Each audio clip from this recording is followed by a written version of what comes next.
एक प्रार्थना हम करते हैं, हम साधना करते हैं। साधना जो जीवन को दिशा दे वो साधना है। साधना जो दशा में सुधार करती है वो साधना है। ऐसे ही हम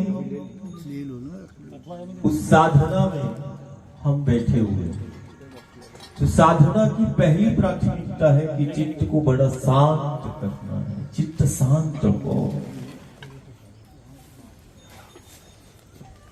जितना हमारा चित्त शांत होगा और जितना हमारा चित्त एकाग्र होगा, साधना उतनी ही सार्थक होगी। ये साधारण ध्यान साधना या प्रार्थना नहीं, ध्यान साधना और फिर आचार्यों के सानिध्य में, गुरु के सानिध्य में जब तुम्हारे जीवन में ये अवसर मिले ध्यान का, साधना का, अनुष्ठान का, तो ये सहस्त्र गुना ज्यादा फलदायी बन जाता है।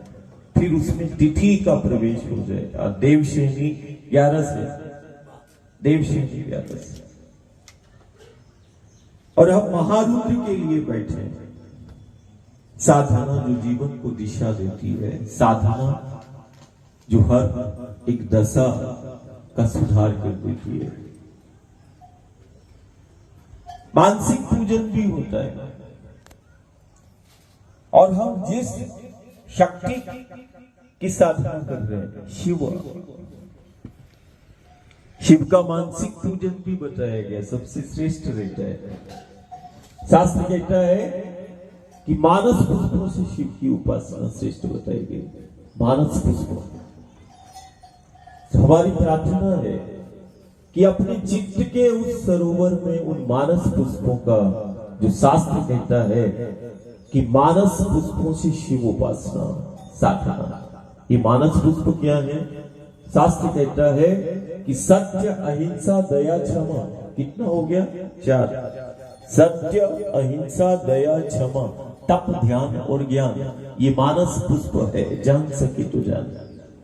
जब तक ये चित्त के अंदर, मन के सरोवर में ये मानस पुष्पों से हम अपने इष्ट की आराधना और साधना करें तो निश्चित रूप से वो साधना सार्थक हो जाएगी।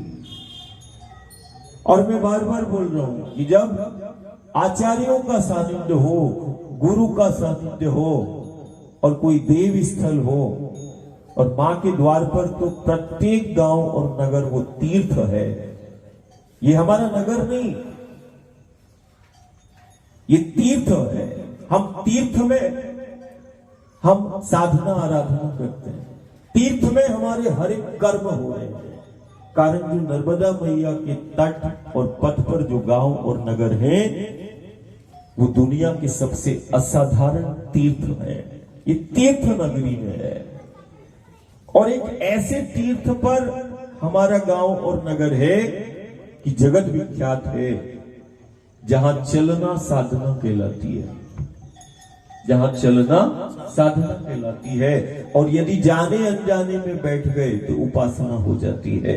बोले दुनिया के अंदर ऐसा कौन सा पथ है जहां चले तो साधना है, और यदि बैठ गए तो उपासना है? बोले नर्मदा मैया का पथ है।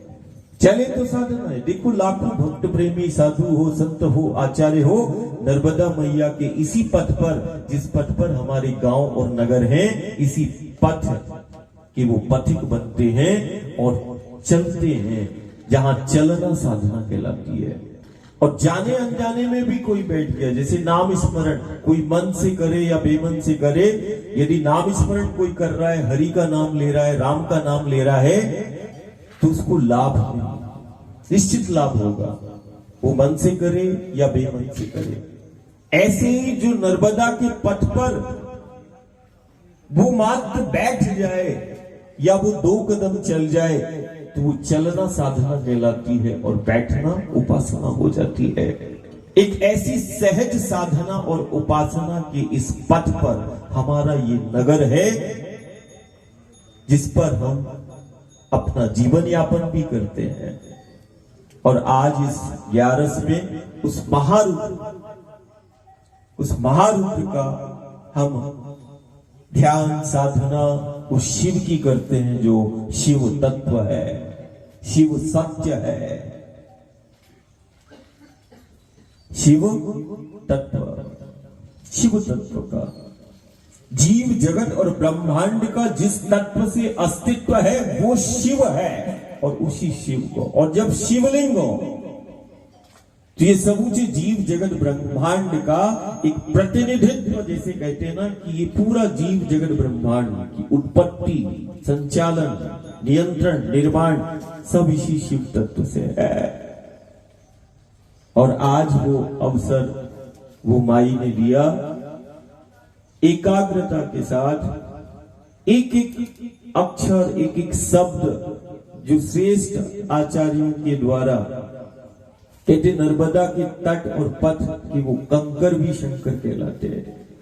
हमारे लिए वो सब प्रत्यक्ष है। एक एक एकाग्रता के साथ आचार्यों के द्वारा जो मुख से, श्रीमुख से जो उच्चारण होगा, ध्यान को केंद्रित करके, चित्त को शांत करके थोड़ी देर के लिए ये आराधना और साधना में हम लीन हो जाए।